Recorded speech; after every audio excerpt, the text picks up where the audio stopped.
হৃদমায়ার প্রেম গাথা লেখিকা রিক্তা ইসলাম মায়া পর্ব ৮। আমি জড়ানো গলায় বললাম, হুমকি দিচ্ছেন?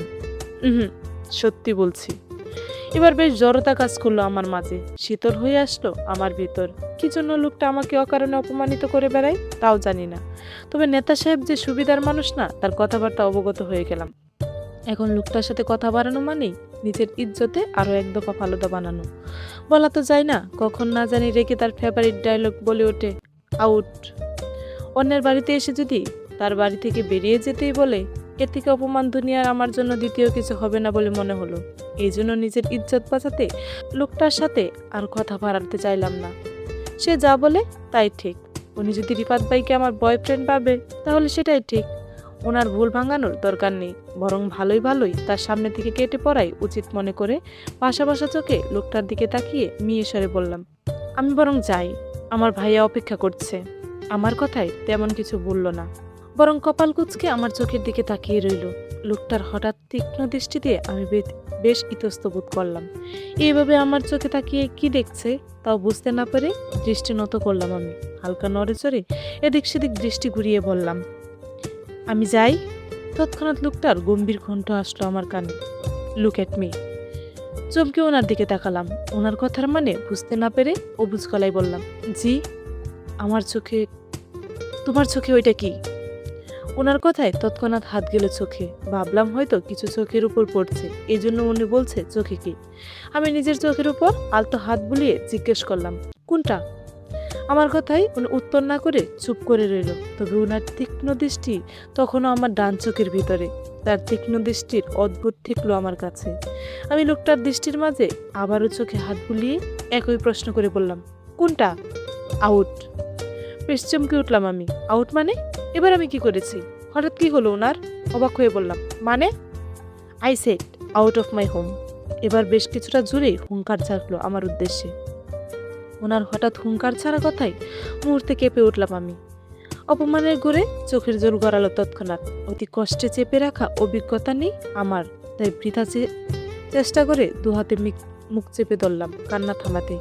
কিন্তু ততক্ষণে আমার হেঁচকে উঠে যায়।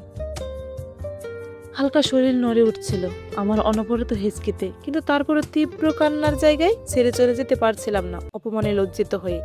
আমার হঠাৎ কান্না যেন রাগটা আরো বাড়লো ওনার, তাই দুহাত মুষ্টিবদ্ধ করে তাতে দাঁত চেপে আমাকে উদ্দেশ্য করে শুধালো, বেয়াদব। কথাটা বলে আর দাঁড়ালো না সে। যে পথে এসেছিল সেই পথ ধরে ততক্ষণে চলে গেল তীর তীর মেজাজে। এই লোকটা যত রাগ করে সব কেন আমার জন্যই হয় তাও জানি না। আর এখনই বা হঠাৎ করে আমার উপর রেগে গেল কেন তাও বুঝলাম না। অপমানের ঘুরে ততক্ষণে আমার কান্নাটা বেগটা না চাইতেও যেন আরো বেড়ে গেল।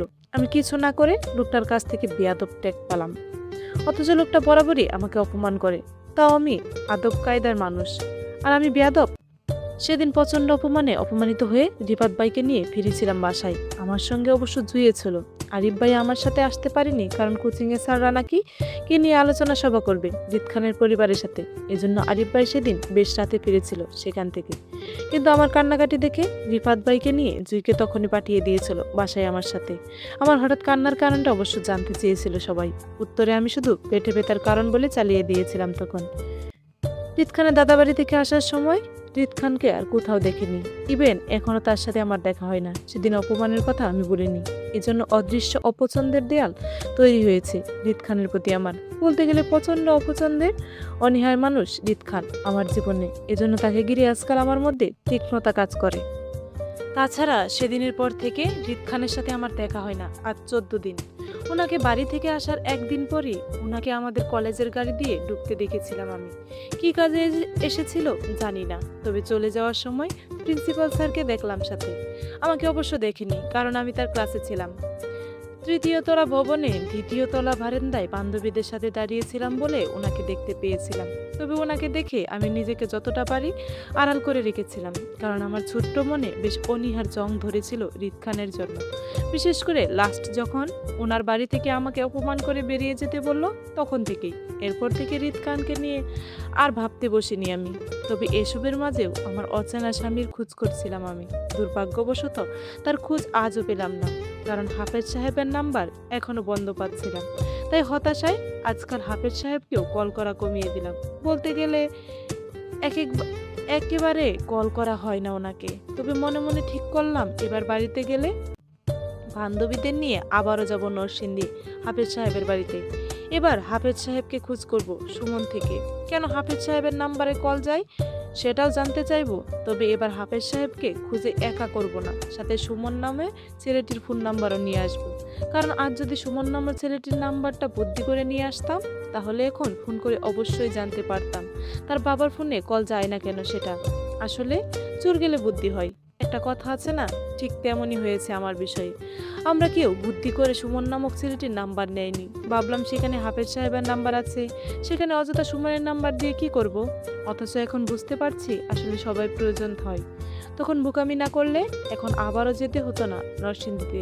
এজন্য আজকাল আমার টিফিনের টাকাগুলো না খেয়ে জমিয়ে রাখছি ছোট পার্সে। সবার নরসিংদী যাতায়াত ভাড়া, দুপুরের খাবার বিল সব আমি দিব বলে। যেহেতু আমার প্রয়োজনে সবাই যাবে, সেজন্য বারবার ওদের পকেটে টাকা খরচ করবে আমার জন্য। অবশ্য আমার তাদের খরচ বহন করা উচিত। কেউ তো আর রুচি করে যায় না, তাই না? বিয়ে মানে আনন্দমোহন, এক গাদা গার্ডেন নিয়ে হই হুল্লোড় মাতামাতির পরিবেশ। হইচই করে সবাই দল বেঁধে কালার মিলিয়ে শাড়ি পাঞ্জাবি পরার উচ্ছ্বাস, ঘন্টা লাগিয়ে মন মতো সাজা, নতুন নতুন বিয়াই বিয়ান পাওয়া, দুলাবাইকে নিয়ে জম্পেশ আনন্দ করা। উফ, অসংখ্য মুহূর্তগুলো এক্ষুনি আমার চোখে ভাসছে। আর ভাসবেই না কেন? আমার বড় আপুর বিয়ে বলা কথা, কেউ ভাবতে পারছেন কতটা খুশিতে ভাসছি আমি? মনের আনন্দ খাওয়ার বেশি চাচ্ছি বলে আমার এক্ষুনি ক্লাস করতে মন চাচ্ছে না। অমনোযোগী হয়ে পড়েছি। কি এক অবস্থা! আসলে কাল বিকেলে আম্মু ফোন করে জানালো আমার বড় আপু মুক্তা ইসলামের বিয়ে। সেজন্য আরিফ ভাইয়া কাল রাতে ট্রেনে বাড়ি গেল। কারণ ছেলেপক্ষ নাকি ইতিপূর্বে আপুকে পছন্দ করে গেছে। তাই এখন তাড়াহুড়া করে সবাই আজকের বিয়ের ডেট ফিক্সড করতে যাচ্ছে। এজন্য মূলত বড় ভাই হিসেবে আরিফ ভাইয়ের বাড়িতে আর্জেন্টলি যাওয়া আর কি। আম্মু আরও জানালো সবকিছু ঠিকঠাক থাকলে এই মাসে আপুর বিয়ের ডেট ফিক্স করবে। ছেলের পরিবার ভালো, ছেলে ভালো, এজন্য কারো আপত্তি নেই কোনো কিছুতে। বিয়েটার কথা শুনে আমি আর জুই তো পারি না এক্ষুনি উড়ে চলে যাই বাড়িতে। কিন্তু আমার আব্বুর করা নিষেধ। পড়ালেখা ছেড়ে ক্লাস মিস দিয়ে কোনোভাবে বাড়িতে যাওয়া চলবে না। যেতে হলে অবশ্যই বিয়ের একদিন আগে যেতে হবে আমাদের, আর নয়তো না। উফ, এত কড়াকড়ি নিষেধাজ্ঞা মানা যায় বলেন? মানুষের আনন্দ মুহূর্তগুলো কি হিসাব করে পালন করবে? আমি এখন আনন্দ করতে না পারলে বুড়ো বয়সে কি আমার মন চাইবে এসবের জন্য? হ্যাঁ, এই দিনটা কি আমি পাবো? বিষণ্ণ মনে আরিফ ভাইয়ার রাতে বিদায় করলাম আমরা। এদিকে আপুর বিয়ের নিউজ পেয়ে আনন্দে আমি স্বামীর কথা ভুলে গেলাম। তাকে যে আমার খোঁজার মিশন বাকি সেটাও স্থগিত রাখলাম। আজকাল হাফেজ সাহেবের নাম্বারে তো ভুলেও কল দেই না। মনে মনে ঠিক করলাম আপুর বিয়েটা শেষ হোক, তারপর না হয় নিজের হারিয়ে যাওয়া স্বামীকে পুরোদমে আবারও খুঁজবো। আমার আজও মনে পড়ে সেদিনকার কথাগুলো। আপুর বিয়ের জন্য স্বামীকে খুঁজবো না বলে আমার থাক কথার চিন্তা ভাবনায় ছিল আমার জন্য চরম ভুল। এই জন্য আমি অনেক পরে জানতে পেরেছিলাম আমার এই থাক কথাটা ভিত্তিতে ধরে অনেকেই কতটা হেনস্থ হতে হয়েছিল। অবশ্য এর কুফল হিসেবে আমিও ছাড় পাইনি। কতটা ভুক্তভোগী হয়েছিলাম সে কথা মনে পড়লে আজও আফসোস হয়। আমাকে কত কিছুই না সহ্য করতে হয়েছিল এ ব্যাপারে, যেটা একমাত্র আমিই জানি। উফ, কি এক গাড়তেরা মানুষ! না মুখে কিছু বলবে আর না আমাকে সহজে ছাড় দেবে।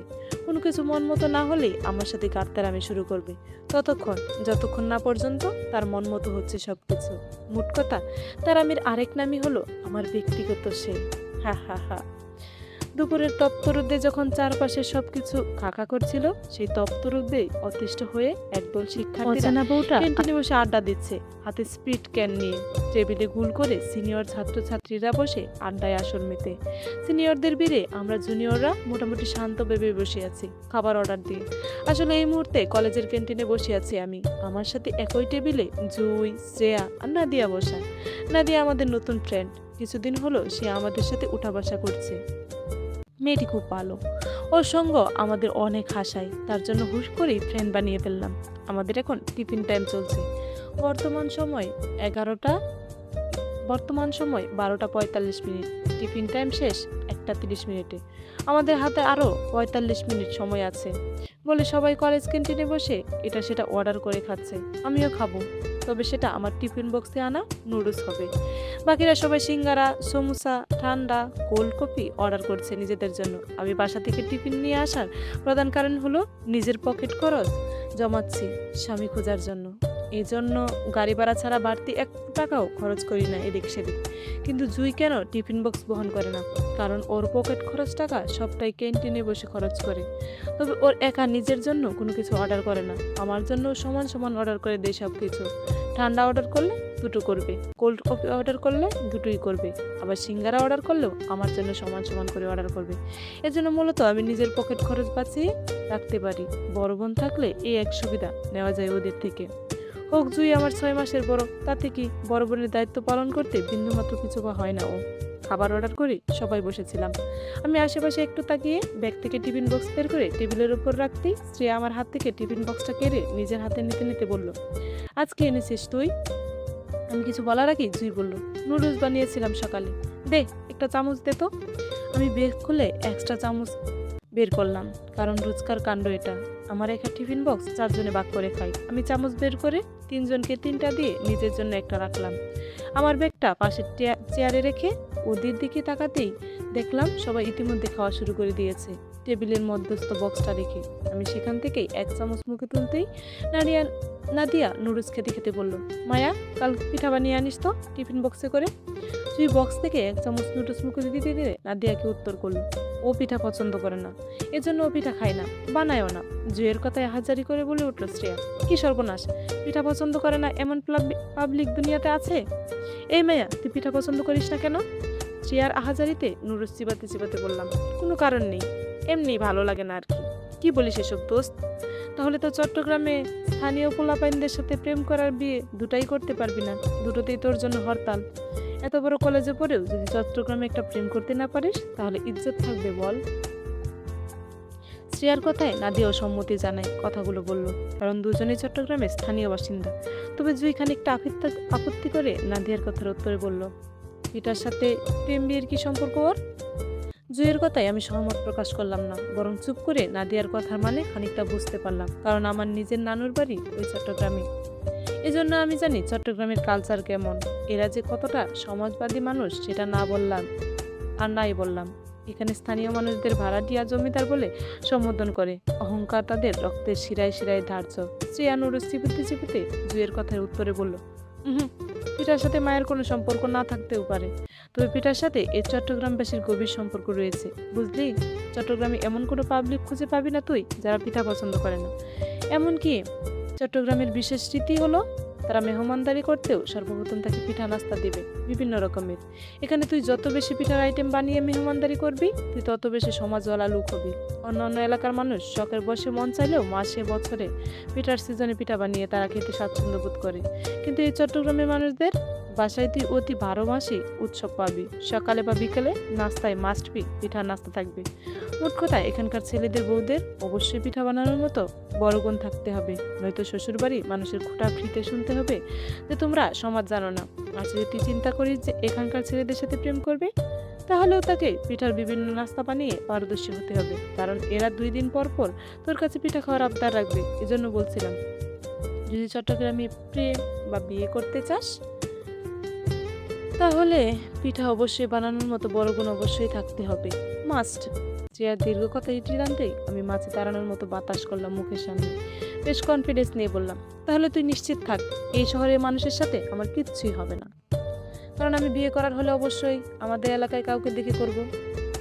আমি হলাম কামচুর মানুষ, পিঠা বানানোর মতো এত বড় রিস্ক কখনোই আমি নিতে পারবো না দোস্ত।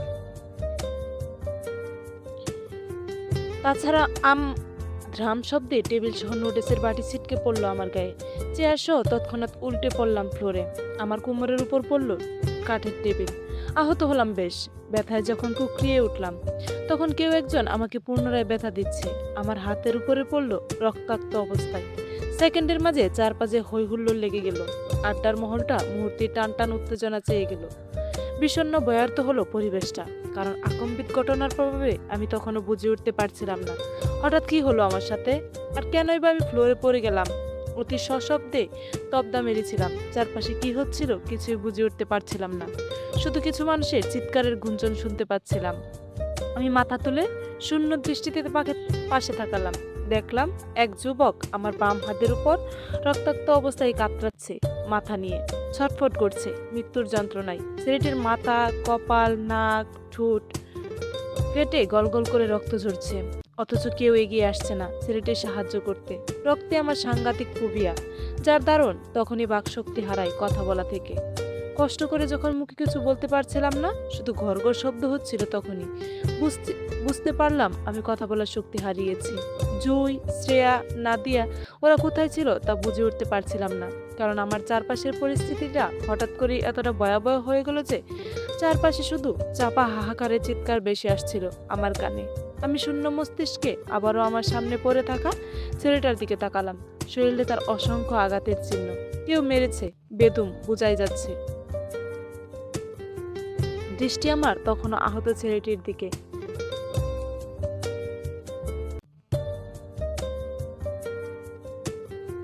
কিন্তু মুহূর্তের মধ্যে আবারও কানে আসলো কিছু মানুষের হুঙ্কারে চিৎকার। আমি চোখ উঠিয়ে সামনে তাকালাম। চোখে ভাসলো কিছু তাগড়া যুবক হাতে হকি স্টিক নিয়ে হুঙ্কারে চিৎকার ছেড়ে দৌড়ে এগিয়ে আসছে আমার পাশে, পড়ে থাকা রক্তাক্ত যুবকটিকে মারতে। নির্বাক, বাকরুদ্ধ, ভাষাহীন আমি তখনও নিশ্চল শরীরে জায়গায় উপর হয়ে পড়ে রইলাম অতি সংকটে। আমি এতটাই হতভম্ব হয়ে পড়েছিলাম যে আমার এখান থেকে পালানো উচিত সেটাও মাথায় কাজ করছিল না। বলতে গেলে তবদা মেরেছিলাম। আশেপাশে কি হচ্ছিল তখনও মাথায় ঢুকছিল না কিছু। অতি সংকটে কেমন মূর্তি হয়ে গেলাম। আমার কপালে ঘাম আর চোখের পানি দুটোই এক হয়ে ঝরতে লাগলো চিবুক বেয়ে। আমার দৃষ্টি তখনও আমার পাশে ছটফট করা শরীরের উপর। কি বেদম নির্দয়ভাবে পেটানো হচ্ছে তাকে হকিস্টিক দিয়ে। 7-8 জন ছেলে লাগাতার একের পর এক আঘাত করছে দু হাতে হকিস্টিক তুলে পিটিয়ে, অথচ আমি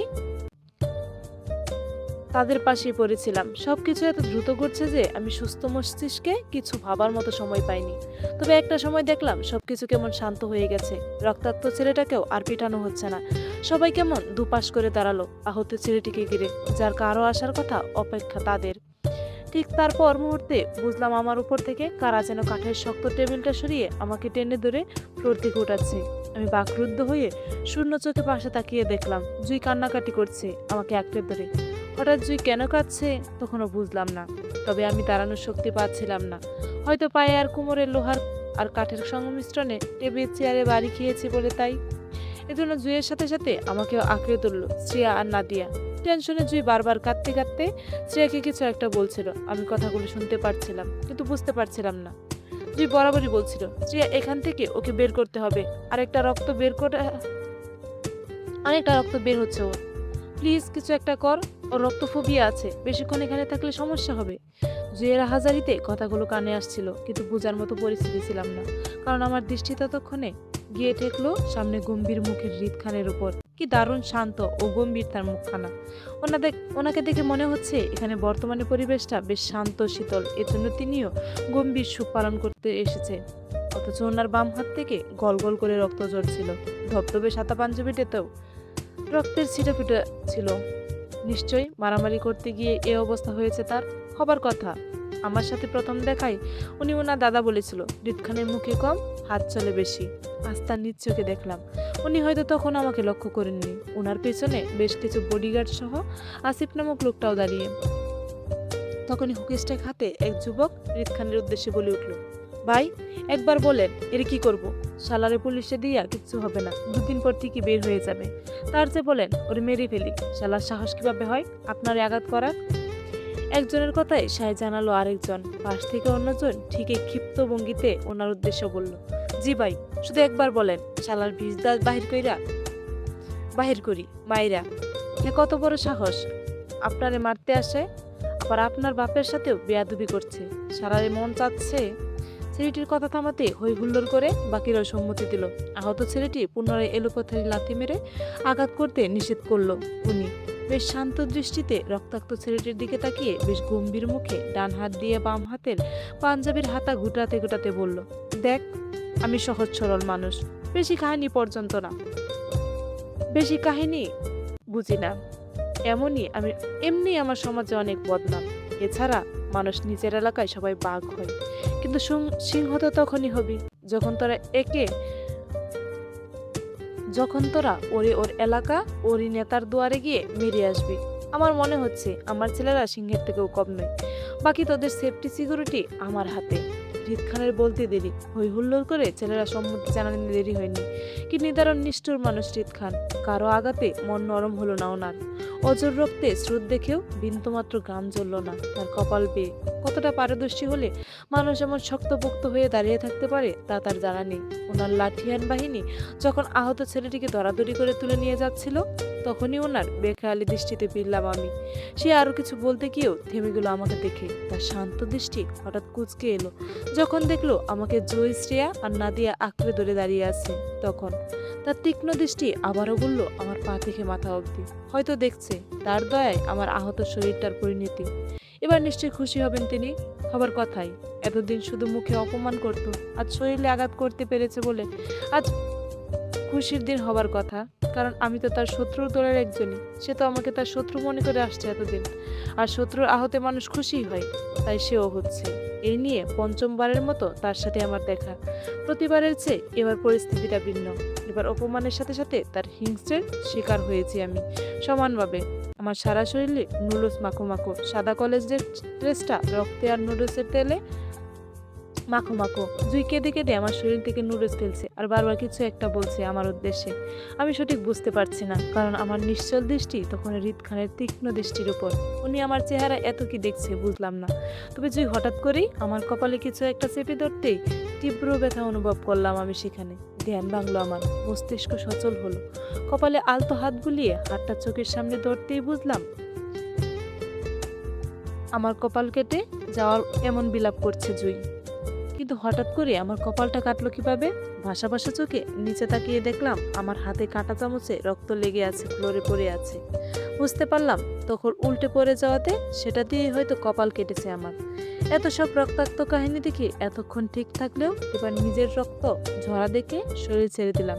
শূন্য দৃষ্টি আধার করে আনমনে অনুভব করলাম জুইয়ের সাথে সাথে এবার শ্রেয়া আর নাদিয়াও চিৎকার করে আমাকে জাপটে ধরেছে নিচে পড়া থেকে বাঁচাতে।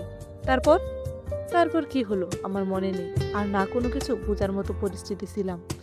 শুধু জ্ঞান হারাতে হারাতে দেখেছিলাম হৃদ খানের অনন্য দৃষ্টি আমার উপর। চলবে।